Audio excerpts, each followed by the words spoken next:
Week number 2 is here for the Indianapolis Colts. We are back on another edition of Kevin's Corner. I'm Kevin Bowen. Joey Molinaro across the way. Joey, how was your race weekend, man? You were a busy man out there at the track. I was. It was a blast. It was a miracle that it didn't rain. I'm still shocked by it. Truly unbelievable. How do meteorologists keep their job? It's true. It's like all the people on ESPN too, and people who predict games and weather can be the most wrong out of anybody. But it was great, and my guy Rossi was this close. Man, that was a hell of an effort down the stretch. So often I compare golf to like other sports that I cover, and I compared like Rossi and Pagano, the final 13 laps, to Tiger Woods and Phil Mickelson on the back nine of Augusta National a decade ago. You're in your greatest arena, your sports, whatever you want to call it. The Yankee Stadium, the Madison Square Garden, Indianapolis Motor Speedway for an IndyCar race. It doesn't get any bigger than that. And, you had 300,000 people on their feet for the final 15 or so laps. So that was really, really fun. And like you said, I tweeted out Sunday morning, man, there is not a less reliable app in the history of apps than that damn Apple weather app. That thing sucks. It was doomsday it was doomsday the night before. I was like, I'm going to wake up and it's going to be a monsoon tomorrow. Like 80%, 90%, and you wake up and it was fine. How can you be that wrong? I don't know, but Makes me want to buy a flip phone. One thing I do know is that God loves the 500, and He loves Indianapolis that weekend. So yeah, there's been a couple years lately where it's looked really bleak and all that, and then come race day, everything's good. This edition of Kevin's Corner. Oh, shout out to Fan of Nuance? Yes, is that who had Simon Pagano? Yep. So we will DM you here in the next couple days and send out a little swag action for you. So shout out to the poll winner winning. This edition of Kevin's Corner, we will recap OTA Week 2, the second open session that the media has seen so far this year. Everything got pushed back a day this week, so that's why we're coming at you on Thursday. Because of the holiday, the Colts didn't get back on the practice field for their OTA until Wednesday. We'll hit on that. A couple injury updates we'll touch on at the end there. We also heard from Chad Kelly on Wednesday. I think some fans are interested to hear more about him. So, it'll be a heavy OTA recap podcast here. And then we'll certainly get to your Twitter questions before wrapping it up. All right, man, you mentioned it.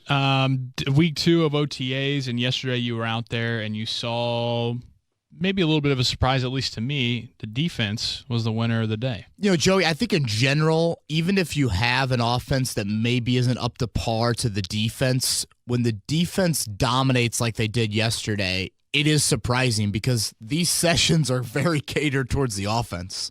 It's glorified 7-on-7. Sacks aren't really blown dead. You aren't in full pads, so winning the trenches typically goes the offensive line. And it is mostly a 7-on-7 drill, even when, again, you do go to those full team sessions. But I thought the defense was outstanding on Wednesday. The injury situation, we'll touch on Andrew Luck here in a little bit. But I guess to give a little idea of what your offense looks like, what your defense looks like right now, no Andrew Luck, no Jack Doyle, no Eric Ebron on offense. So, very significant. And then on defense, you don't have Darius Leonard or Jabal Sheard. And at times last year, you probably would have called those guys, certainly Leonard, your best defender, and Sheard probably one of your best 3 or 4 defenders. So the defense with guys like Zaire Franklin and, even EJ Speed got some first-team action, which is not something I thought we would see this early into OTAs. They were the better unit. Frank Reich admitted it after practice. The defense whipped the offense. It was a heavy red zone focus. Guys like Quincy Wilson, Chris Milton, Nate Hairston, some of those lesser corners we probably don't talk as much about. They had really strong days, and something that stood out to me from Frank Reich after practice, again, it's hard for me to properly be accurate when you're looking at the trenches right now. I just need to see full pads before you can give a huge description on that group. but you do notice Justin Houston. He's got a really weird looking body to me. I don't know. It stands out based off the other defensive linemen. Like, he's not the tallest guy. He's probably listed at like 6'3", 255, 260. So it's a little compact. It's not the tall, lanky rusher that we see so much of in today's NFL. But that guy still is pretty darn physical, even when pads aren't on. And Frank Reich mentioned that he did notice Houston a lot yesterday, making some plays in the backfield. But I thought the DBs won. I thought they had a really good day. I thought Jacoby Brissett, probably the most erratic I've seen him in a practice. You chalk that up to just new receivers, new faces. I mean, a little bit, Joey. Yes, Funchess is new, and we'll get into him and Jacoby and Devin Funchess getting into it yesterday verbally. Paris Campbell doesn't get a whole lot of first-team run right now. Certainly some of the tight ends are new, but I'm just used to Jacoby being more accurate than he is. He's got a very live arm. I mean, Jacoby's a slinger, and when he misses, he usually misses high and with a lot of velocity. Yeah.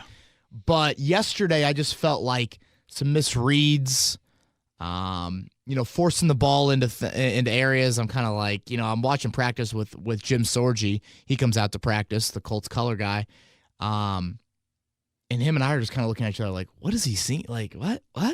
Like zone, just like simple zone looks. And again, I'm not used to seeing that out of Brissett. He's usually a very good practice quarterback. Like, this ain't Scott Tolzien out there.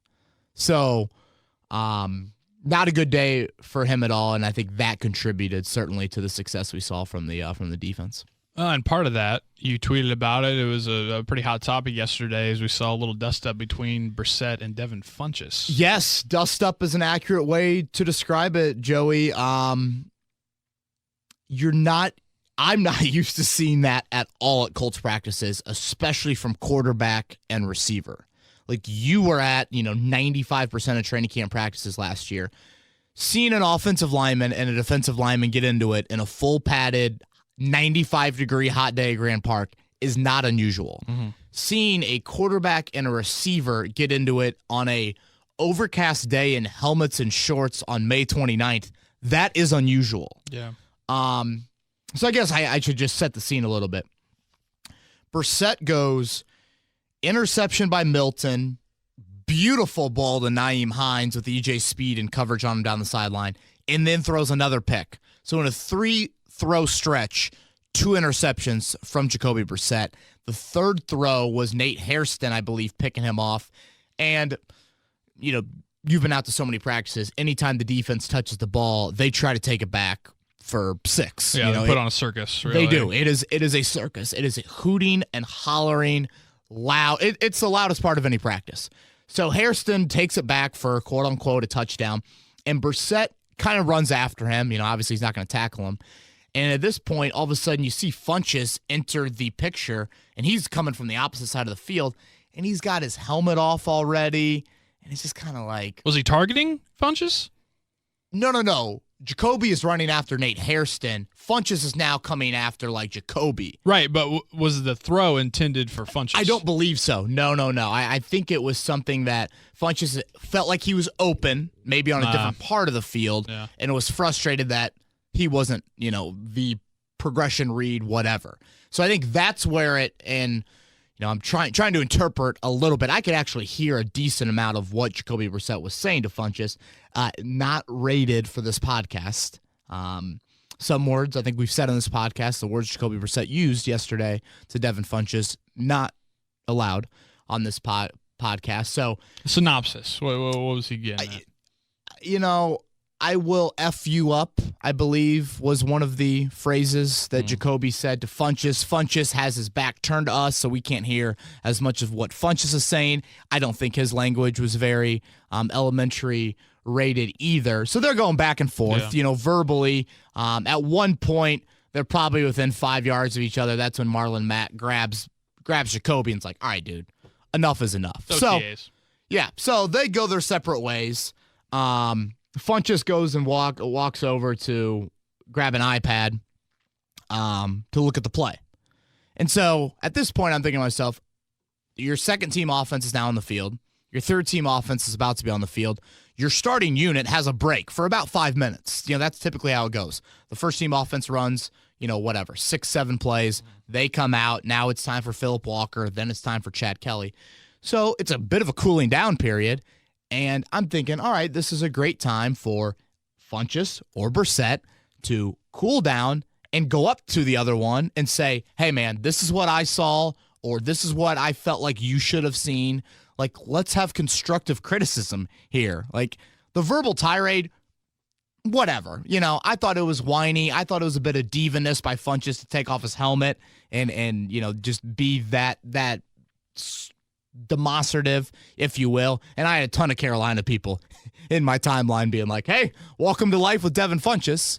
And I don't think, I always thought drops was more of the issue with him. I think there were some questions about just how mature he was.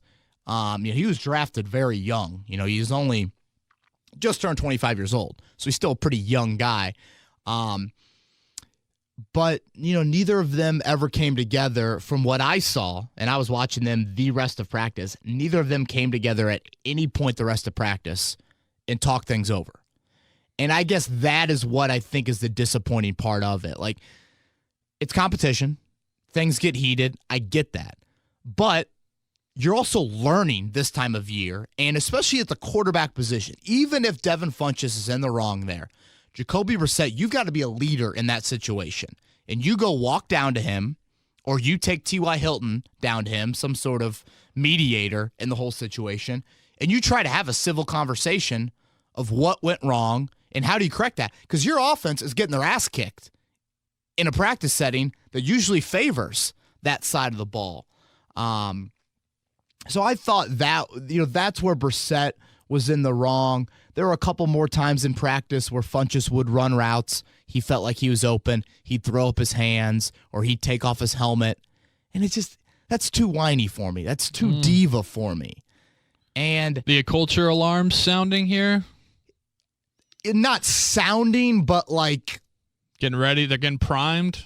If we see this in training camp, we shouldn't be too surprised, And I think Andrew Luck would have handled the situation a lot differently. I'm very fascinated to see how Andrew Luck would have handled it because I have, in the 8 years of covering Andrew Luck, I guess it's 8 now. I think this is his 8th NFL season. I've never seen a receiver react how Devin Funchess reacted towards Jacoby Brissett.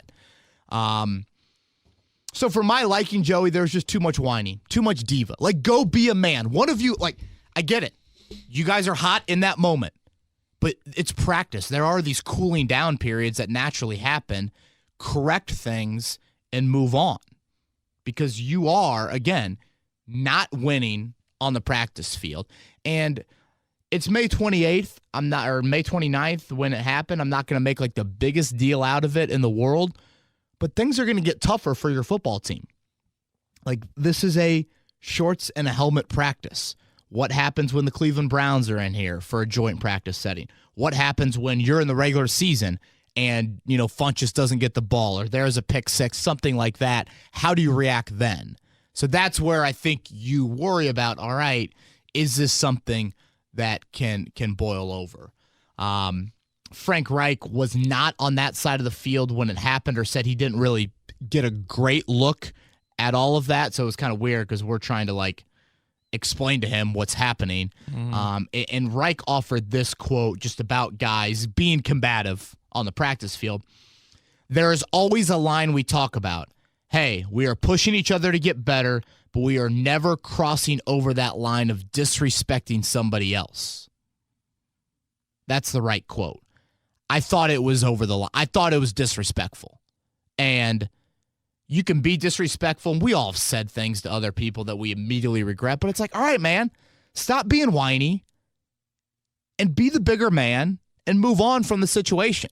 Correct it, come back to Funchess later, and see if you can go out there and amend, some of the issues that you had early on. So some fireworks you don't usually see in the month of May, and that did provide a bit of entertainment yesterday.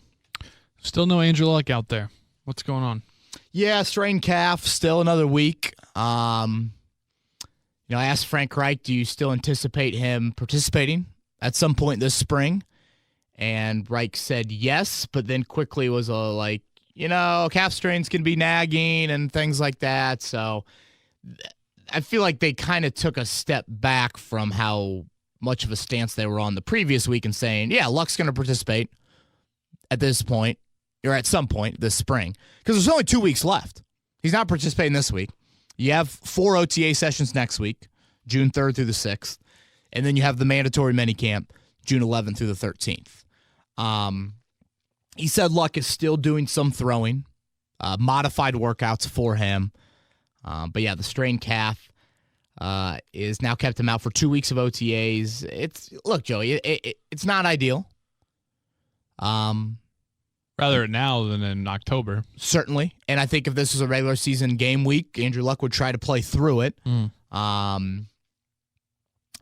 But you saw what happened on the practice field with Devin Funchess, or even, getting on the same page with Paris Campbell. Hell, even Mo Alley Cox. Mo Alley Cox caught, 15 passes in his career, if that? Actually, I think it's way less than that. Now's the time to work out those kinks. Yeah.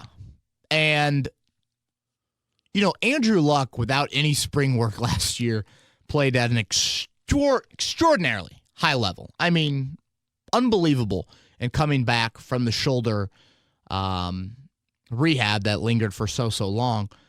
But I'm a firm believer, Joey, for this team to be a Super Bowl team, like to be playing in Miami in early February, Andrew Luck has to be the MVP or the runner-up for the MVP. Like, he's got to be that damn good for you. Is that a reflection of just the roster is getting there, but still not there? That's a good question. Really good question. Yeah.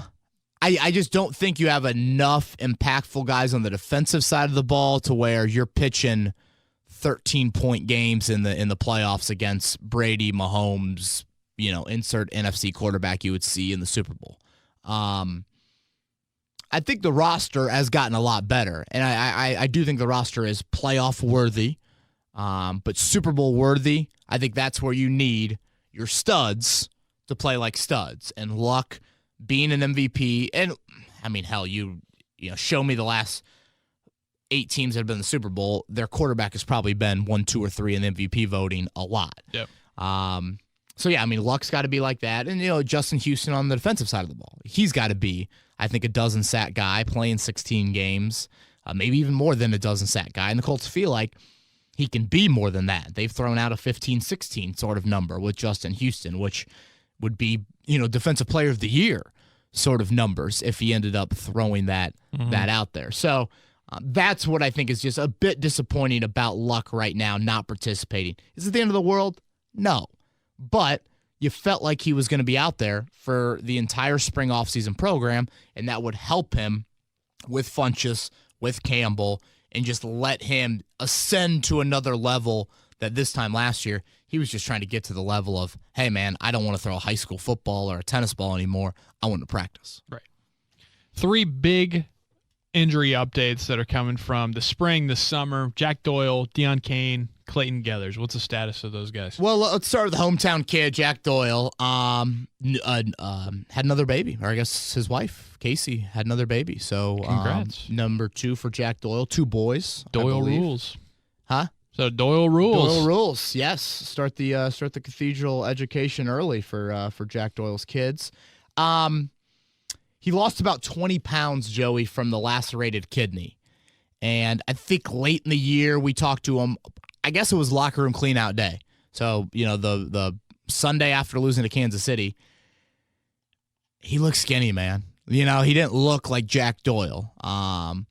He says he's pretty much back up to playing weight. He definitely looks ready to go.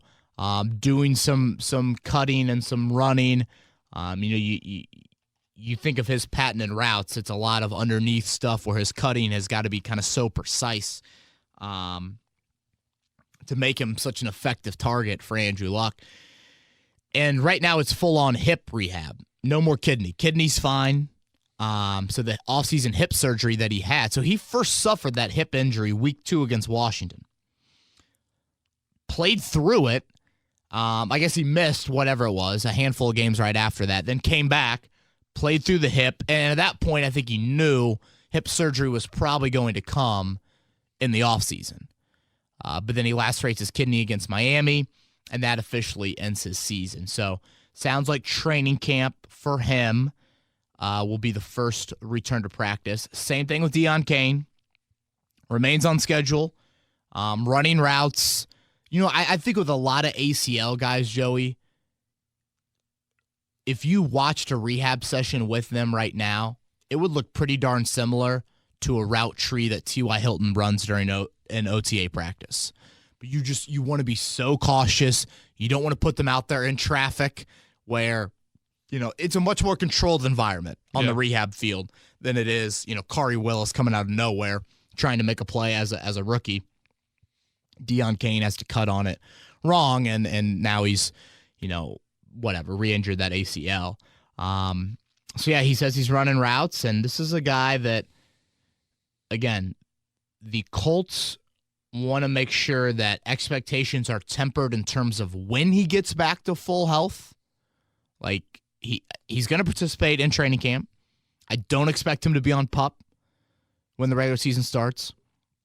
But they're like, he might not be 100% until, mid-October, mid-November. So what does he look like at 85, 90%? But they are adamant that if you look at this 2019 receiver class, Deon Cain would have been right up there with any guy in that 2019 draft class. So we'll see. High expectations for Cain. And I would think that when training camp starts in Grand Park around July 25th, I would assume Deon Cain is eased back into individual drills. And Clayton Geathers? Yes, Geathers. He had an offseason cleanup on the knee. I'm not sure if we had confirmed that. That was something that nagged him big time. We talk about T.Y. Hilton, Joey, practicing like twice in the last 6 weeks of the year. Clayton Geathers wasn't on the field much more than that, practice field. Mm-hmm. But still played on Sundays. The goal for him is to practice more in the regular season. He was, again, very spot duty, maybe one time a week. And he's not participating so far in OTAs, whereas Malik Hooker is. My question, Joey, is this. Just how much tread is left on those tires? Is this something to where the knee cleanup allows him to get back to more of a somewhat normal practice schedule? Or is this a guy that you just throw out there one day a week in practice and you hope that he can still give you the effective player that he was, I thought, last year? I guess that is the question that you have.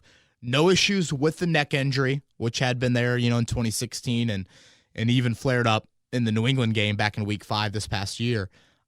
So he feels great, he says. I think he could probably give it a go right now, but they just want to monitor those reps. And it's almost like he's a starting pitcher. You got 110 pitches in him? You don't want to use up 10 or 15 of those pitches in the spring, and now you're already, that juice tank for him is already dialed back a little bit come fall. All right. Well, we're in the summertime now, officially, and we're going to do some over-unders. Ooh. You asked me to put some over-unders together. Yeah, I did. I totally forgot about this. I've got 3 kind of basic. Well, these are just warm-up ones. We'll wait for the guys like Felger and Stan Cal to, come up with who's going to average more yards per attempt on a, reverse play. Yeah, I don't know. That's when we bring the calculator out on Kevin's corner. All right, so we'll start with this one. Pretty simple. Andrew Luck touchdown passes over under 39.5. Okay, so he had 39 last year? 38 last year? Yeah. That's good, man. That's good. That was second most in the NFL for him. Frank Reich's huge emphasis on wanting to run the football more has me a little hesitant on going over on that number. What's 39 break down to? A little over 2 a game? Or that's a decent amount of over 2 a game, probably 2.5 a game. I'll go with over. I'll go with 41 for Andrew Luck. But again, the run game thing worries me a little bit. Just does that take away? Come goal line. I was listening to Marlon Mack interview today. He was talking about how big Jordan Wilkins has gotten this offseason. Really? Is Jordan Wilkins a guy that becomes more of your goal line back? Do you find that? Is Spencer Ware that guy? Wilkins trying to carve out a little niche for himself, huh? And it's smart, He couldn't really get on the field late last year with that niche role. So, similar to Nyheim Hines having a very niche skill set that he brings to this football team, I think that would be wise if Jordan Wilkins could carve that out. All right. Over under Malik Hooker interceptions 3.5. 3.5 for two Hooker. last year. 2 last year, and I think he played 14 games. Didn't he have 4 his rookie season before he got hurt? 4 and 7 games. Yeah. Now, different schemes, right? Different responsibilities. I will go over because the Colts play better quarterbacks, and now some people might be like, well, that doesn't make sense. If they play better quarterbacks, why are they going to throw more interceptions to Hooker? I just think they're going to throw the football more, and I think they're going to challenge you down the field more than – Derek Anderson came in here and was like, dude, I'm not throwing it more than 5 yards down the field. It's like I just see the quarterbacks out there. I feel like it's time for an allergy sneeze. Oh, I feel you. Those are the worst. Dude, my allergies have killed me lately. Get it out. It's weird with all this rain. You'd think it kind of washed it away. But, right? Yeah. All right. Didn't happen. That sucks. I just think quarterbacks will challenge the Colts a little bit more vertically. So I think Hooker will be around the ball more down the field. So I will say over. I won't go over by a whole lot. But yeah, I will go over on, you say 3.5? Yes. Yeah, I'll go with 4 or 5. All right, and then lastly, last one I got here, over under the amount of times Chris Ballard says, look, 1,500.5. 1,500 and a half. Well, we don't hear from Chris Ballard many more times now that the draft is over. So maybe publicly we won't hear that number, but I would say privately. I don't know. It seems like that's a word he uses a lot more in media sessions. It's a crutch word. Yeah, because it's one of those things where you're trying to counter a point. And as listeners of this podcast know, I've found myself saying it a lot more lately. And yeah, I'm like, are you hanging out with Ballard outside of this? What the hell's going on? I'm not. I feel like that you use the word to say, I understand your point, but let me make a different point. Yeah. And then I'll come back to your point later on. Mm-hmm. God, I probably do. I'm co-hosting Dockage tomorrow from 12 to 3. I'll probably say it 15 times. I'm gonna have a look. Counter? Yeah, look counter. Yeah, bingo card, drinking bingo card for Kevin Bowen on the word look. So we're going under? It's probably bad if it's over, right? Yeah, 1,500's a lot, man. Yeah, we will go with under. But the over-under game that we just played is something that we'll get into a lot more here. Because, dude, we're less than 2 months away from training camp. That's unreal. I can't wait. That is insane. Love being up there at Grand Park. Yeah.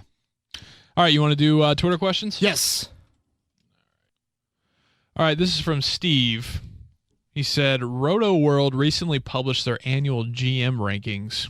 Chris Ballard was 5th, up from 20th last season. He's behind Belichick, Roseman, Colbert, and Snead. Do you think Ballard at 5 is too high, too low, or just right? 5th, okay. All right, Belichick, duh. Howie Roseman built a Super Bowl team in Philly. Colbert, I mean, you can say what you want about what he's done in Pittsburgh. He's acquired a lot of talent there. He's been at it for a really long time. Yeah, Man, been at won it for Super a really Bowls long time. Too, so.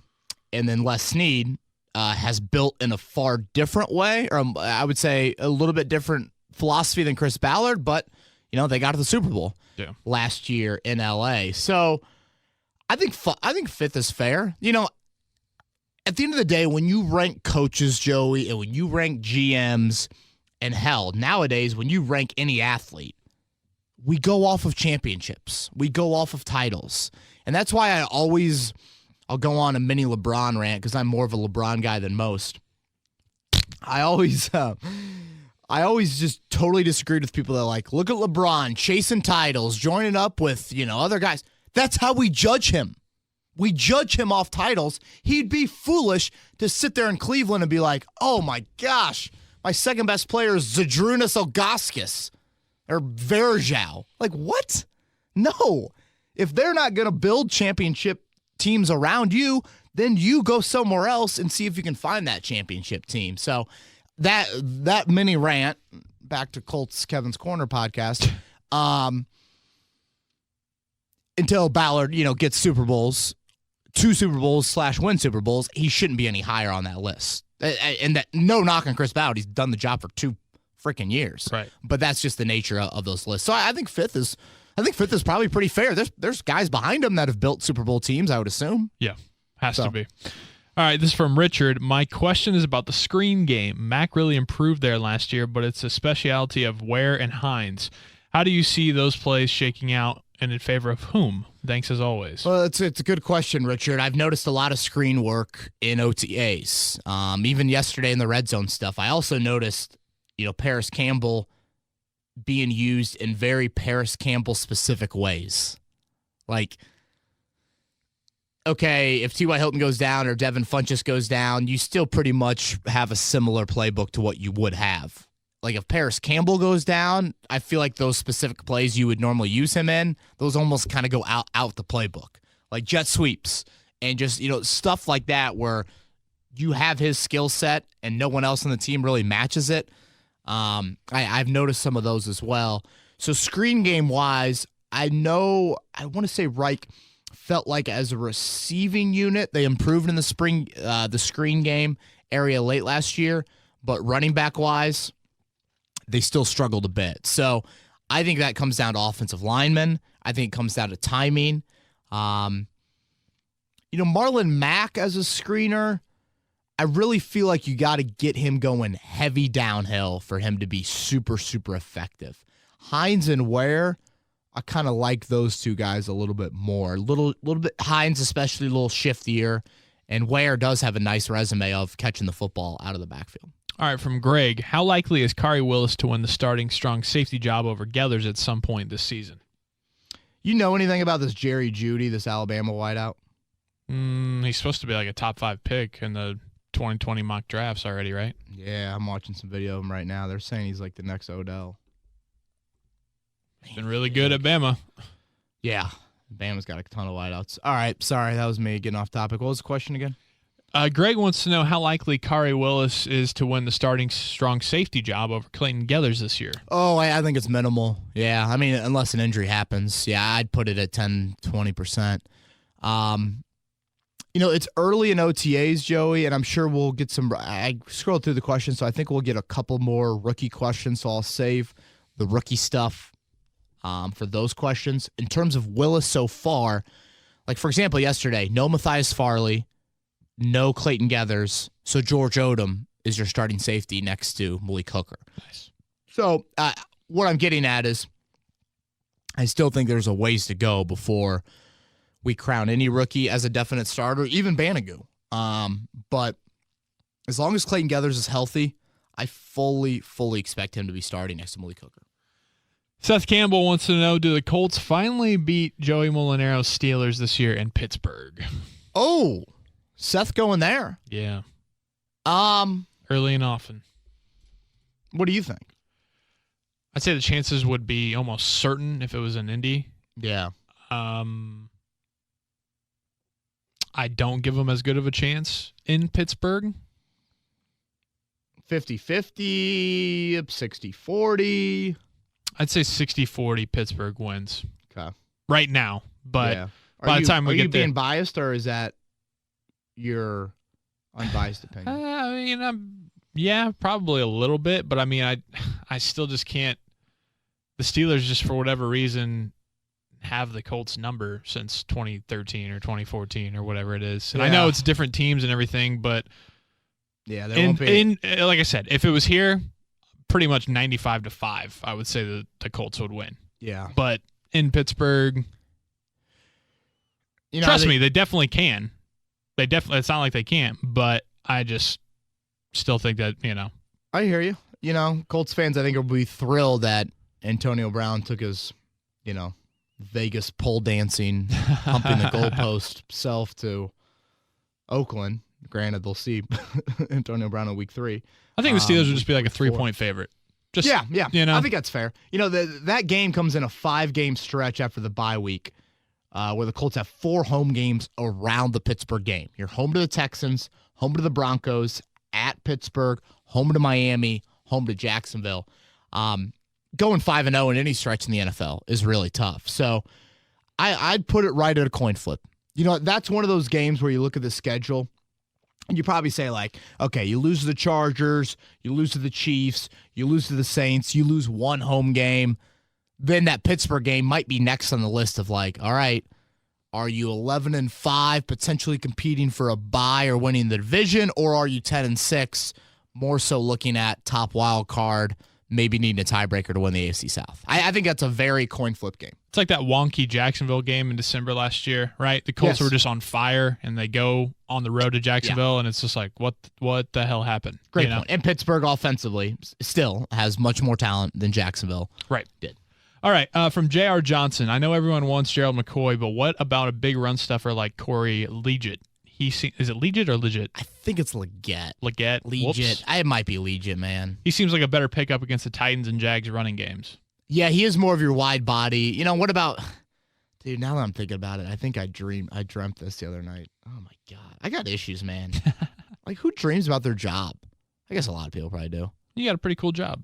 Yeah, but... I'm thinking to myself, did I talk to someone and they told me the Colts are still interested in Danny Shelton? Then I'm thinking to myself, doesn't Danny Shelton sign somewhere? I feel like he just re-upped somewhere. Thought he's with New England. Yeah. Yeah, he re-signed with the Patriots last week. Or 2 weeks ago. You know, the wide body, like when Shelton was on the open market, like those type of bodies, I'm thinking to myself, does that make more sense for the Colts? And I think we laid that out last week when we were talking about Gerald McCoy. It's like, you know, from an interior pass rush 3 technique, you've got some bodies there. Danico Autry, 8 sacks in 12 games last year? That's a damn good number for an interior defensive lineman. Mm-hmm. And then you have 2 guys behind him that are second-round picks. Tyquan Lewis, your own second-round pick, and then Jihad Ward, a former second-round pick. Not yours, but was a second-round pick. So there's talent there, and I think Ward was a top half of the second-rounder. So I think that's why you're seeing currently, and as we tape this Thursday morning, Gerald McCoy, I believe, is en route to visit Carolina, I think is next. Sounds like Baltimore, Cleveland, and Carolina are the 3 teams in the mix. Has visited both of those AFC North teams already. But I think when Ballard and their staff looked at it a little bit more, they're like, all right, that's the asking price. Our need is not that desperate. Yeah. And again, these are factors we have to weigh in when looking at Chris Ballard and his decisions. You know, he went into the offseason and said, I need a bigger wideout. I need a better edge rusher. So that's why he was willing to give the dollar amount he gave to Devin Funchess and he gave to Justin Houston. I don't think he looks at defensive tackle right now, especially the 3 technique, and Gerald McCoy as needing to give the type of money that Gerald McCoy is asking for. Matt T wants to know, who do you think will have statistically a better season, Funchess or Cain? Oh, Funchess. Yeah. Yeah, I just think naturally you're just going to throw the ball to Devin Funchess more. You're standing up. Does that mean you disagree? No, I just wanted to get the blood flowing a little bit. That's smart. I should probably stand up too. I'm going to stand up for the second half of the podcast. Wow. See how it goes. All right. Yeah. Can bring a little bit more energy, kind of. Yeah, it does, man. Now I got to adjust this mic really high. Does that work? Is that high? Maybe a little bit higher? There we go. That'll probably work. This thing's so janky. Dude, I'm sitting back down. I got scared up here. I got scared up here. It's different. It's a different vantage. World. Yeah. Yeah, I gotta start a podcast doing it. You know, I just think there's still questions about how much you're going to use Cain. You know, he's got to push ahead of Campbell. He's got to push ahead of Funchess. I think Devin Funchess will have more production than Deon Cain. From Drake, with Campbell, Deon, Hilton, Ebron, and Funchess as options, plus the emphasis on the run, will there be enough to go around? If not, who gets left out? You know, it's a fair question, and I think it's something that, you know, based off what we saw from Devin Funchess yesterday, you know, he better get used to, you know, some moments. Because think about it, too, for Devin Funchess, Joey. This is a contract year for him again. It's a 1-year deal. He could really cash in having a big season. But if he doesn't, and it is a very balanced attack like we saw last year. I mean, Nyheim Hines had your third most catches of any player last year for you. So, guys are going to get left out. I think it will be a very week-by-week thing because that's how Frank Reich operates. But honestly, outside of Funchess, Joey, maybe Ebron. I don't know if there's any, but like if Ebron has a really scaled-back year, I mean, that could be frustrating for him because, again, he is in a contract year as well. But for the most part, I think Andrew Luck and that offense will do a good job of managing egos and also just managing workload and how much you get those guys involved. Tops asks, over-under, how many of our draft picks don't make the team? There's so much competition at some positions. Tops is a great question, Joey. We should steal this over-under and make a bigger segment later in the summer. This is why we have them. Dude, I love over-unders, man. Over-under 2.5, I think, is what you would do for the Vegas odds. Now, yesterday, without Darius Leonard, without Matthew Adams, EJ Speed was getting occasional first-team work.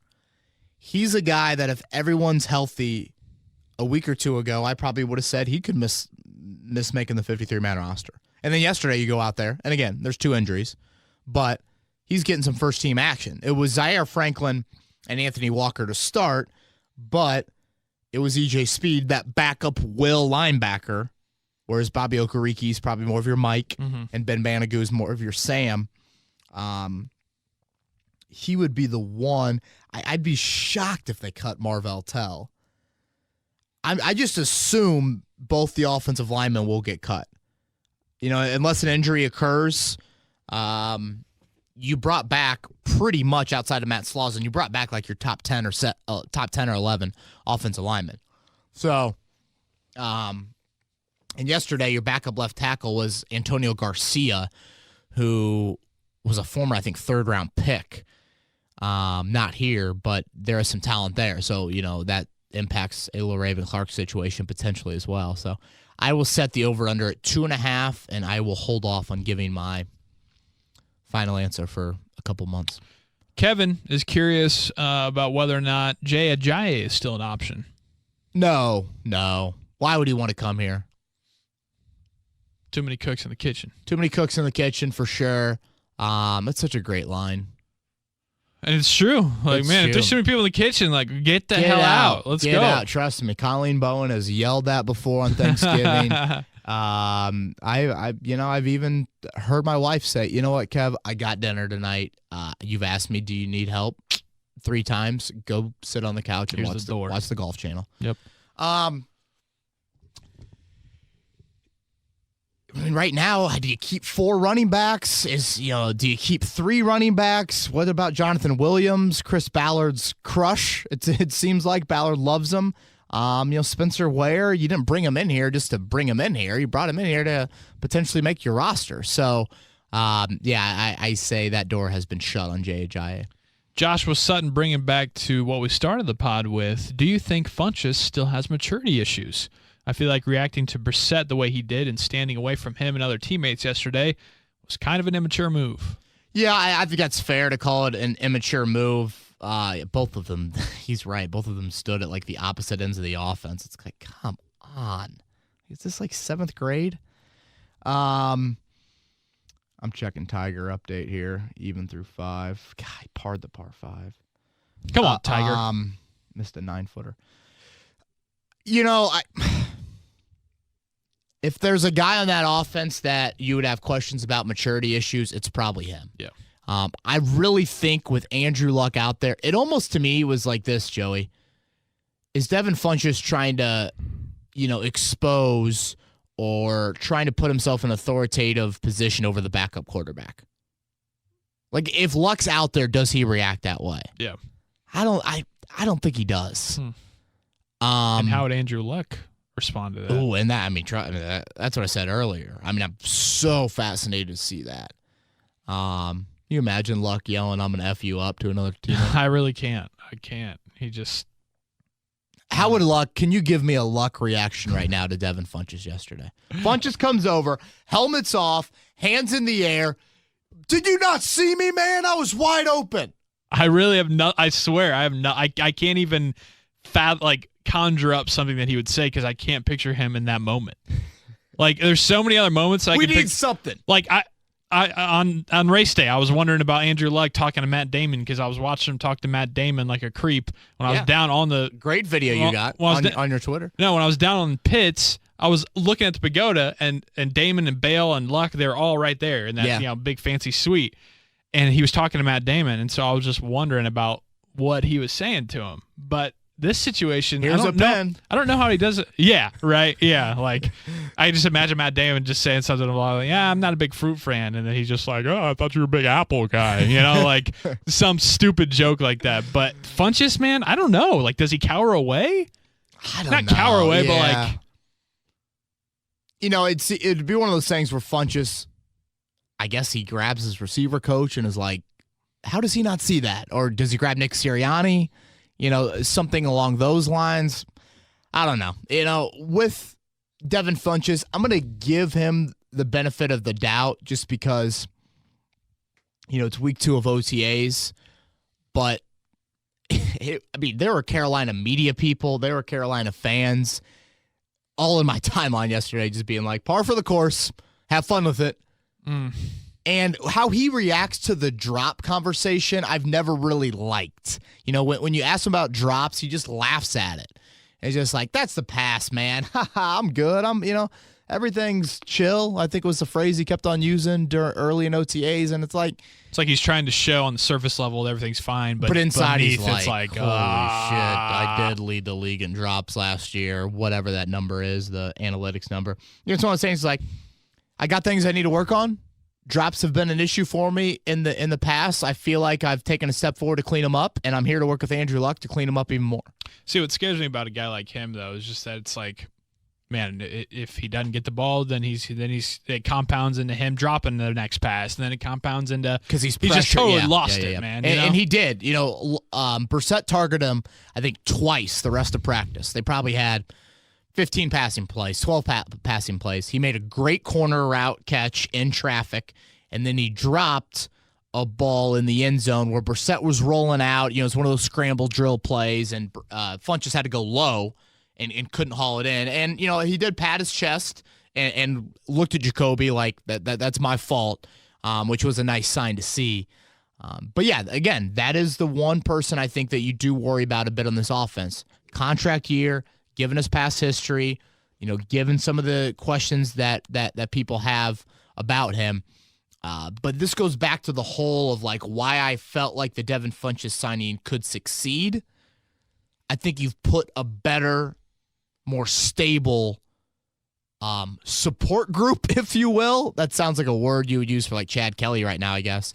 But I think you've put more stable forces around Devin Funchess. And now that I mentioned Chad Kelly, one quick note on him, Joey.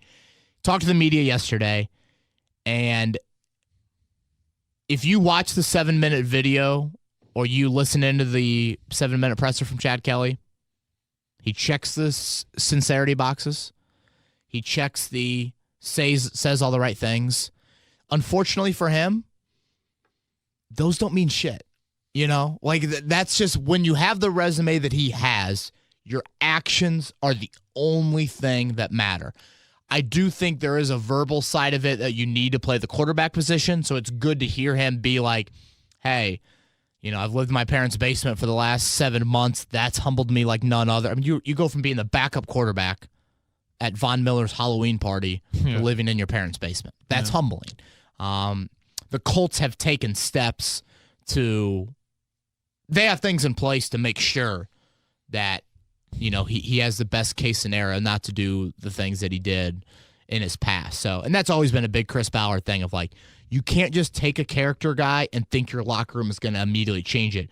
You have to put a support system in place to where this guy, whether that's checking in with David Thornton, every night, whether that's he's got his, Uber gift card for X amount of money if he's got issues, DUI-wise in his past, whatever it is. I have no idea. Yeah. But you've got to put those things in place to get him to succeed.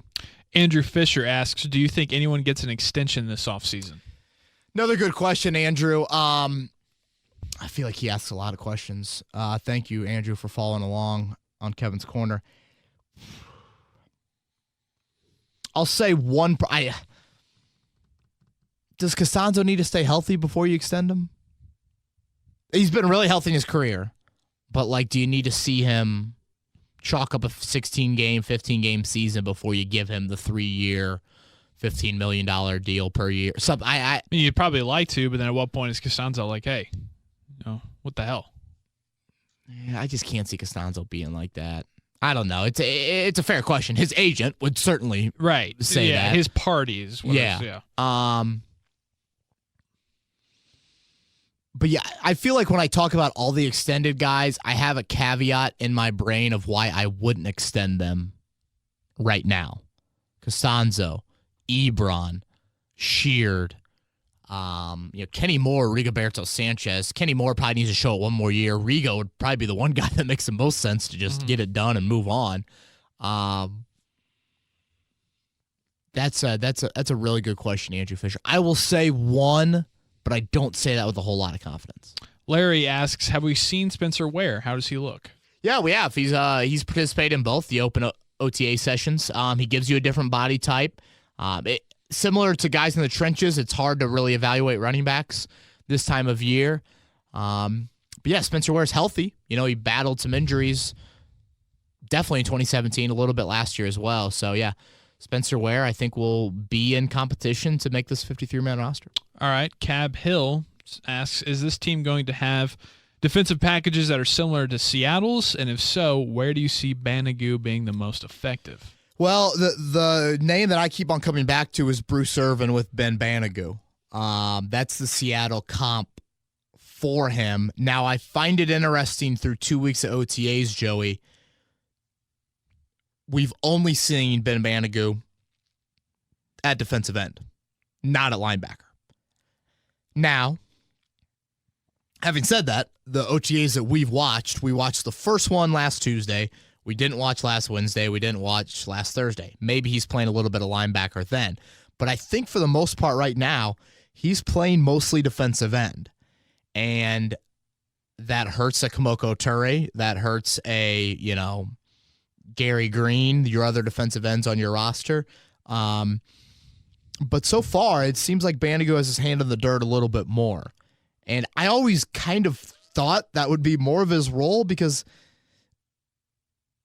how much base defense do you play nowadays in the NFL? How many times are you base linebackers in the game? Banagoo, Walker, Leonard. It's like the first play of the game, and that's it. Right. It's all right, 1st and 10 against Derrick Henry. And then it's all right, they're going 3 receiver set. Time to put in your nickel personnel. And boom, that's just how it goes. So I'm leaning towards Banagoo hand in the ground a little bit more than maybe we thought when the Colts early on were linebacker, hybrid role, yes, but mostly linebacker. And things can change, certainly. He's been a Colt for just over a month. So, yeah, that's how I've seen Banagoo so far. But I do expect a lot more Seattle looks from the Colts. How shitty do you think the guys are who come out in that nickel package or dime package on the second play of the game or third play on Sunday Night Football when they're doing the starting lineups? The base guys get the introduction on there, and then they come in, they're out the rest of the game. Matthew Adams says Houston into the camera, then he comes out, plays 10 snaps the whole game. Quincy Wilson plays 90% of snaps, and his homeboys at home didn't even get a chance to see him say Florida or whatever high school he wants to say, and whoever he wants to shout out. Yeah, I do, and it's funny because when you sign free agents, Joey, we always give out how many career starts they have. Yeah. 84 career games, 67 career starts. Well, for the guys in the nickel group, like you mentioned, you don't have that number. That's why I always try to go into snap counts. Right. I try to dive a little bit deeper into all right, this is a better description with defensive guys and guys on the offensive side of the ball. Here's our fullback that started the game. But here's Chester Rogers going to play, 80% of your snaps. Excuse me. You're good, man. I get boring this late in the podcast. No, I just had to wake up early to move my car so it doesn't get towed every day. And it's just, living downtown, man. Downtown living. Hashtag. Yep. Colts fan in Carolina. Considering how many games Hilton played injured, what impact is that going to have on his career longevity? Also, do you think he slows down significantly this season? Who asked that? Colts fan in Carolina. Oh yeah, he's been Wonder what they think about Devin Funchess. Yeah, he's been active on, or she, I should say. She or he has been active on social media. T.Y. Hilton has fully participated in both the OTA sessions we've seen. The ankle injury didn't need surgery, so I don't think, Hilton's been damn durable in his career. And for that was a knock on him coming out. Could he be durable? Yep. 5'9" and 180 soaking wet. So, I don't have that big of an issue, Joey. I mean, I guess I should just because stature-wise, he's going to turn 30 years old in November. But I guess I have more of an issue of, when does that gear that T.Y. Hilton currently has, when does that gear get throttled back just a hair? Yeah. That's more of the issue. And maybe it does come down to a nick lingers a little bit longer now that you do reach the age of 30. But, high ankle sprain, low ankle sprain, he's healthy right now. I mean, he looks like T.Y. Hilton to me.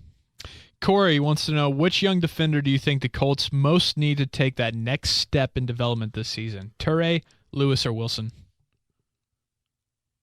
Really good question. Really good.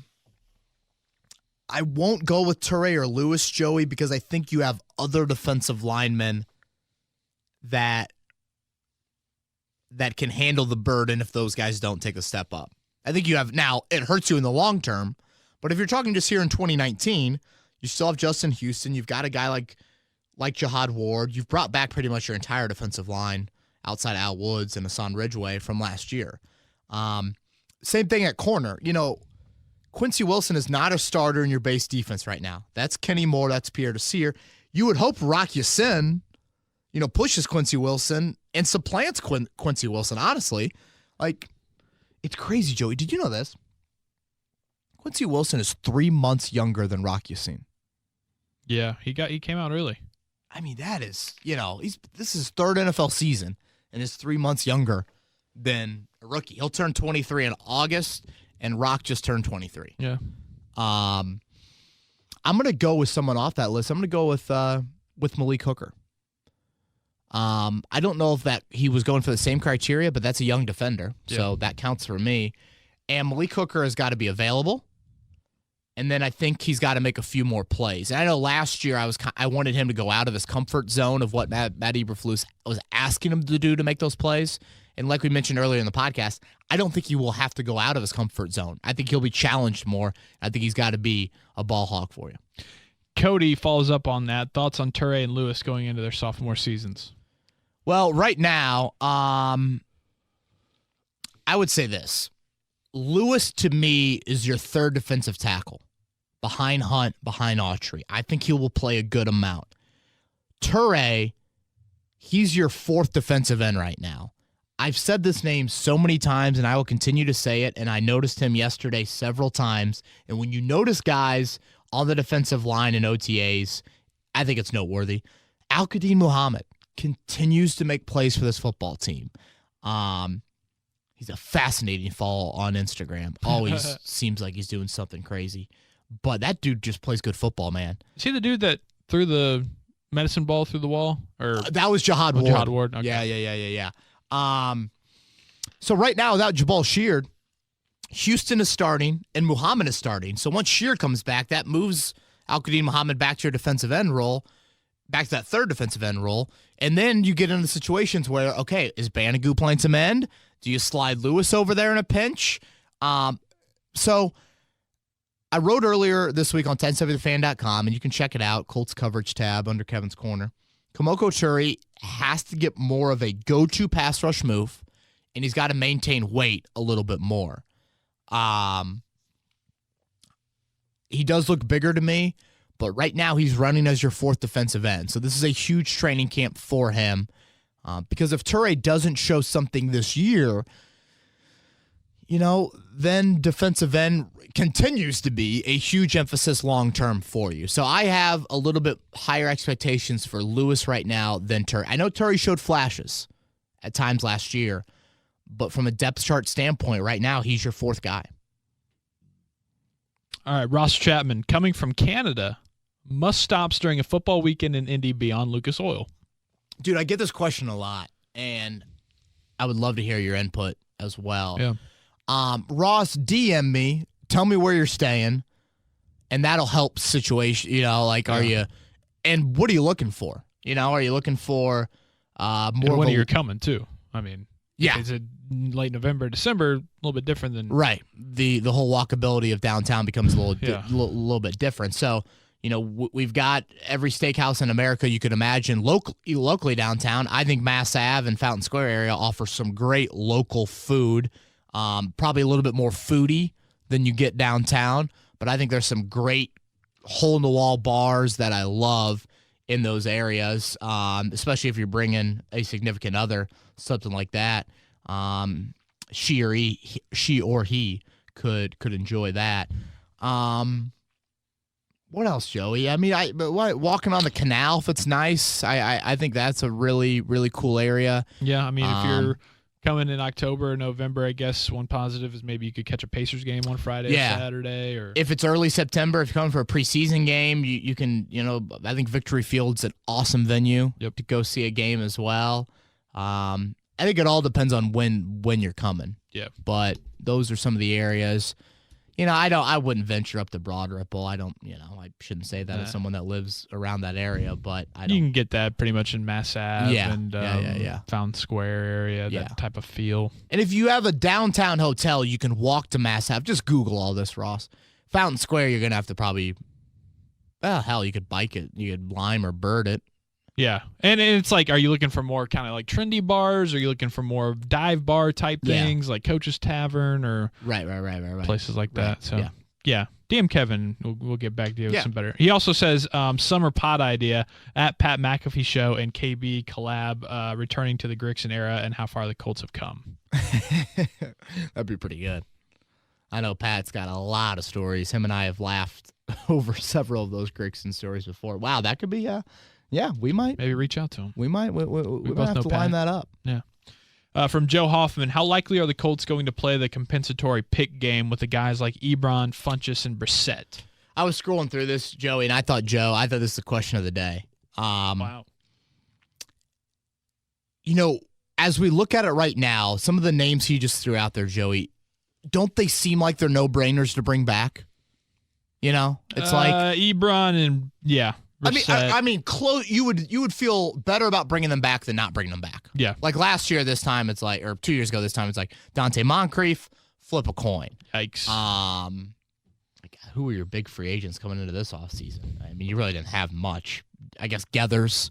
Geathers probably isn't even as far, as a bring back guy. Last year he wasn't as, a guy like Ebron or Sheard or whoever. So I do think the Colts could play the compensatory pick game. Think about it with Funchess, Joey. This 2020 receiver draft class, they say, is unbelievable. Mm-hmm. And do you let Funchess walk? If you don't if he doesn't check all the boxes for you this year, you could get a third or fourth round comp pick for him. Jacoby Brissett, it makes a lot of sense just to kind of, I think, let him walk for his sake, him competing for a starting job somewhere else. Now, who else does he throw out there? Ebron? Was that the other name? If Mo Alley Cox or Ross Travis make a jump. Ebron or Jack Doyle. Ebron, you probably get a higher comp pick than Jack Doyle, but both those guys are in contract. Does that go years. back to when they were drafted or the price of free agent? Or no, it comes down to how much value they get on the open market. So how significant of a deal? Jack Doyle is just ultimately, he's not going to sign as big of a contract as Eric Ebron. He's 5 years older than him, and isn't looked at as maybe as big play of a wide or of a tight end for you. So, I think that the Colts will play that game. I do. That's a really good question. Ebron, Funchess, and Brissett are the three names certainly to keep an eye on. Good work, Joe. Cody Hughes says, here's the situation. The Colts are drafting at 32 in 2020. Which scenario is more likely? A, they won the Super Bowl, or B, they traded down with the Patriots? Getting a little creative. That's good. Cody's on his game. Later in the week, maybe people are more on their games, man. Ooh. Okay. More likely scenario. Colts win the Super Bowl and draft at 32 or trade down with the Patriots. right? I'm going to make a lot of people upset with that answer. Man, but like, I'm not here to, this is not a rose I'm petal. not here to pander. This is my opinion. This is what I believe. I like it. There's trading down. There's a little President Obama there a little bit that you just gave me. What's that? Yeah. This is my opinion. This is what I believe. It's like, whoa, okay. Yeah. I think that I was going to try throwing a Trump huge, but I think that trading back, obviously the Colts are very inclined to do that. New England trading up is a bit of a head scratcher. I don't feel like New England is very often in that market. But yeah, I can't sit here right now and be like, yeah, the Colts are going to win the Super Bowl. I can't say that. I think it's more likely that New England wins the Super Bowl this year than the Colts win the Super Bowl. And that's pretty much the basis of the question. Danny Cox, my guy at Cox Diesel, biggest threat in the division next year, next 3 years. Just your guy? Yeah, he's in my wedding. Danny, good question. Biggest threat this year, I think, is Tennessee. Biggest threat not Houston. Dude, I just don't think their O-line. Which, honestly, probably most people would think Houston this year, biggest threat in 3 years, Tennessee. What about Jacksonville in 3 years? Can they get young skill talent on offense? You're just shaking your head like, dude, how Jacksonville can you pick is just such they just seem like such a one-hit wonder to me. And they're just such a mess, dude. When you have guys like, man, they almost made the Super Bowl. When you have guys like that, I mean, it's really hard to reel in guys like that, Buy a long-term stock on the Jaguars is a bit scary. Yeah. I'll go with Tennessee for both. Houston's getting up there in age. Like, if you got a Watson, you feel like they should be the answer to that question. Yeah. And maybe I'm banking too much on Mariota finally getting there. But, yeah, that's what that's what I'm going with. Casey with a K says, I joined Twitter just so I could say thank you to you for all the great content. You guys have the best coverage in town by far. Wow. Thanks, you. Casey with a K. Casey Cain. That's amazing. That's awesome. Thank you very much, man, for all the reasons to join Twitter. On a scale of 1 to 10, how boring are OTAs? You ask Mike Wells, and the most boring thing you're going to watch. Yeah. I enjoy them. I do. But, I mean, I'm a loser. We're nuts, yeah. I'm a nerd, I enjoy it because you see body types. You get a glimpse of what you're going to see at training camp. You just have a basis to go off of. I like seeing rookies integrate with vets. Do you find a lot of concrete items? No, but you find a couple things that you can go back to of if this trend continues, then you're kind of like, I saw that in the spring, On the boring scale, I'd put about a 3. I mean, there are times, trust me, it gets boring. I don't probably watch every Phillip Walker rep I should watch. But there's a lot to watch. You got the second team on one field, you got the first team on the other field. It's tough. Man, training camp, we tried to, at some points, we're like, all right, you attack that field. Right. You report back to me, see what we got over there. Exactly. When they split up offense, defense, you're kind of, especially when it's the joint practices. For sure. But it's my job. I love it. It's not boring at all. Adam Fisher wants to know, when Cain returns to the practice field, does he push Funchess or Campbell more for playing time? Yeah, I think he pushes those guys, but I would say that's kind of the mix that you're looking at. Those four. What do you do with Chester Rogers is probably a question. A guy that I think looks big right now, Joey, is Reese Fountain. His legs, man. Been working. You could tell he wasn't in Northern Iowa's weight room this offseason on the college plan. He was on the Colts strength program. Mm-hmm. So, that's where I think Cain. I think he'll push right as that fourth wideout. Couple more here before we wrap up. At Ryder33414, blitzing. Will we see more of it and earlier in the season this year? Yeah, I think that's fair. I think you've upgraded your four down defensive line talent to where you might want to experiment. Can you get home with rushing four? But I do think this defense has evolved a little bit more, and you can't argue with the results. You blitzed late last year, and you were pretty effective. So I do think we'll see a little bit more of, hey, you play some damn good quarterbacks out of the gate. Hall of Famer week 1. Tyler Christian, let's wrap up with this one. With Rock Ya-Sin getting lots of early praise in OTAs, how worried should Quincy Wilson be about keeping his starting role? Again, Quincy Wilson is not starting in the base defense. He's starting in your nickel defense, which I know some people will be like, well, you play nickel 80% of the time, so that's fair. Can we pump the brakes a little bit on saying Rock Ya-Sin has looked, what's he saying, look great in OTAs? The praise that he's getting, yeah. I mean, Rock has made some plays. The plays, I think, have been almost exclusively against Phillip Walker or Chad Kelly.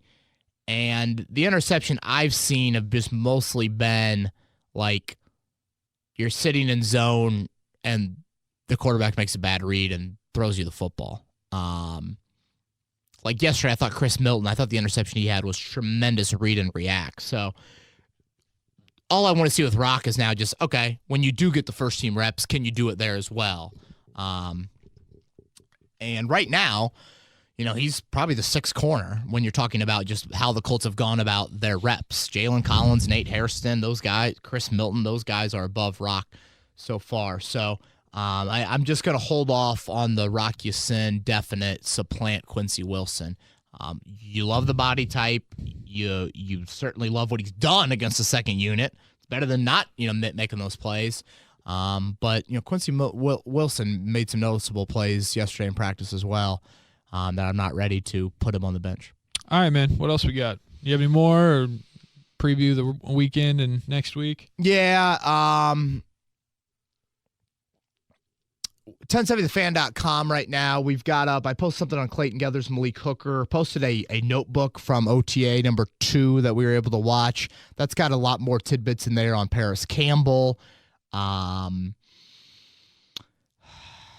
Allen, the IU coaching staff, was at practice yesterday. You think Tom Allen is on the field like, oh, my God, I thought I was done with that Paris Campbell kid?